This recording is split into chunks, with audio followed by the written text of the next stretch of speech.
तो 10th class आज हम करेंगे चैप्टर 6 हमारा ट्रायंगल्स। और इसकी हम बीपीटी थ्योरम फर्स्ट कर चुके हैं, सेकंड थ्योरम अभी आज करेंगे। एरियाज ऑफ सिमिलर ट्रायंगल्स, ठीक है, एरियाज ऑफ सिमिलर ट्रायंगल्स। पहले इसकी थ्योरम देखते हैं।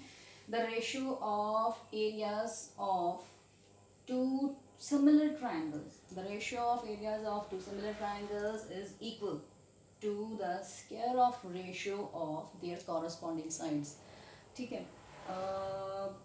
इस पूरी स्टेटमेंट में से हमें क्या पता चला कि हमें गिवन क्या है, the ratio of areas of two similar triangles, हमें ये गिवन है। मतलब कि दो ट्राइंगल्स जिनके बारे में बात चल रही है पूरी थ्योरम में, वो दो ट्राइंगल्स हमें सिमिलर गिवन है। तो गिवन में क्योंकि मैं triangles A B C and P Q R ले रही हूँ, तो वो दो ट्राइंगल्स यही हैं जो सिमिलर होंगी। सिमिलर का साइन आपको याद होगा। तो triangle A B C is similar to triangle P Q R, given है हमारे पास।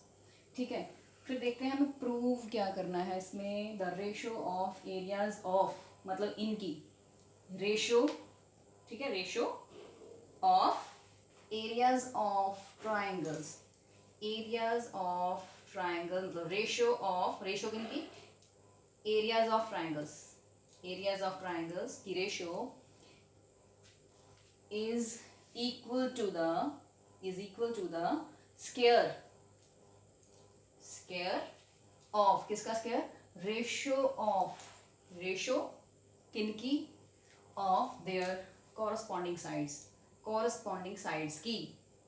अगर ऊपर ट्राइंगल आपका, यहाँ पर एरिया अगर आपका एबीसी का है, तो साइड्स ऊपर न्यूमरेटर में एबीसी की चलेंगी, एंड अगर डिनोमिनेटर में पी क्यू आर है तो साइड्स डिनोमिनेटर में पी क्यू आर की चलेंगी। तो कैसे लिखा, ए बी बी सी सी ए, नीचे P Q Q R R P.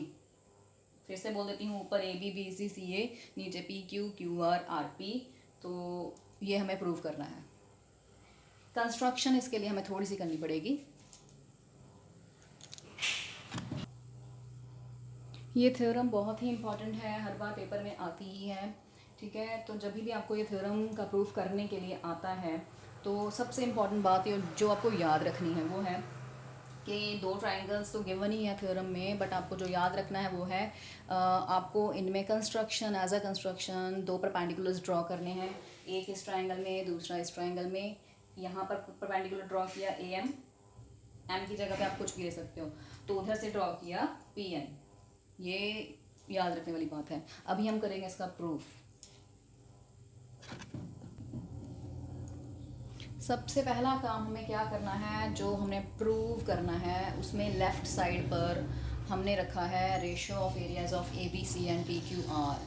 ठीक है, तो लेफ़्ट साइड को लेकर चलेंगे। सबसे पहले हम area A B C triangle का निकालेंगे, then area P Q R का निकालेंगे, देन उनकी रेशियो लेंगे जैसा कि टू प्रूव में है लेफ़्ट साइड में।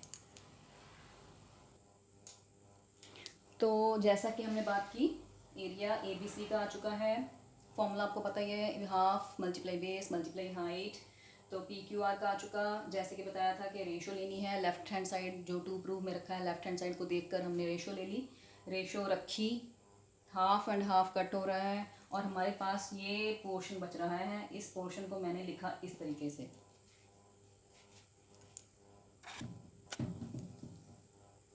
ओके, आगे मैंने लिखा, बॉक्स में कुछ लिखा है, ये रफ वर्क नहीं है, फेयर वर्क में ही है, बट मैंने इसको हाईलाइट करने के लिए बॉक्स में रखा है। तो क्या लिखा मैंने, as triangle A B C is similar to triangle P Q R, जो कि हमें गिवन में था। तो जो चीज़ हमें गिवन होती है उसका हम कहीं ना कहीं पर यूज़ ज़रूर करते हैं। तो क्या मुझे इससे मिलता है, याद होगा आपको कि दो ट्राइंगल्स अगर सिमिलर होती हैं तो उसकी दो हमारे पास कंडीशंस बनती हैं। वो क्या थी, कि corresponding angles are equal first, and second is corresponding sides are in the same ratio. तो मैंने सेकंड वाली कंडीशन यहाँ पे मेंशन की है कि corresponding sides are in the same ratio. मैं ये रेशो फिर से आपको लिख के दिखाऊंगी। जब भी आपके पास कोई दो ट्राइंगल्स सिमिलर आती हैं जैसे कि ये हैं, तो मैं इनकी कॉरस्पॉन्डिंग साइड्स जो सेम रेशो में लिखूंगी, उनको लिखना कैसे है, पहले जो ट्राइंगल पड़ी है, पहले ट्राइंगल पड़ी है सिमिलर साइन से पहले पड़ी है, उसकी तीनों साइड्स ऐसे न्यूमिनेटर में रखनी है, ए बी बी सी सी ए, फिर इज इक्वल टू डाल लिया, फिर रेशियो ले ली नीचे। अब जो दूसरी ट्राइंगल है सिमिलर साइन के बाद वाली जो ट्राइंगल है उसकी तीनों साइड्स लेंगे, ऑर्डर में चलना है, P Q, Q R, R P. याद रखना अगर आपने ऊपर सी ए लिया है तो नीचे आपको आर पी ही लेना है। तो यहाँ तक तो क्लियर है।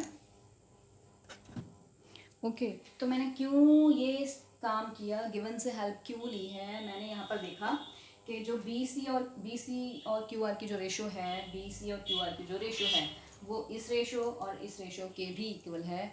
तो मैं यहाँ पर रिप्लेस करूँगी, इसको करते हैं। तो बाय 1 एंड बाय 2 मेरे पास ये आ चुका है।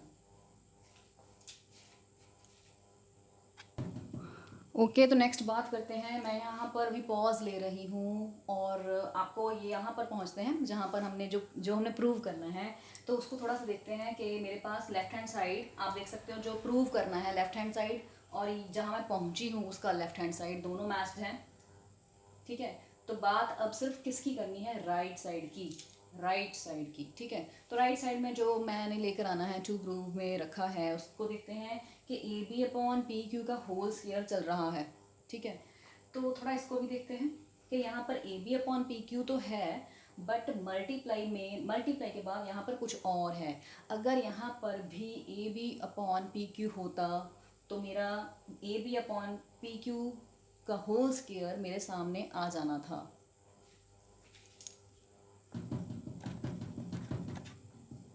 तो इसका मतलब अब हमारा मेन टारगेट क्या है कि किसी भी तरीके से A M upon P N को किसी भी तरीके से A B upon P Q के इक्वल लेकर आना है कि जब ये ratio A B and P Q की रेशो के इक्वल आएगी तो मैं इसकी जगह पर ए बी और पी क्यू की रेशो को रिप्लेस कर सकती हूँ ताकि A B upon P Q का होल स्क्वायर हमारे पास आ सके, जो कि हमें नीडेड है।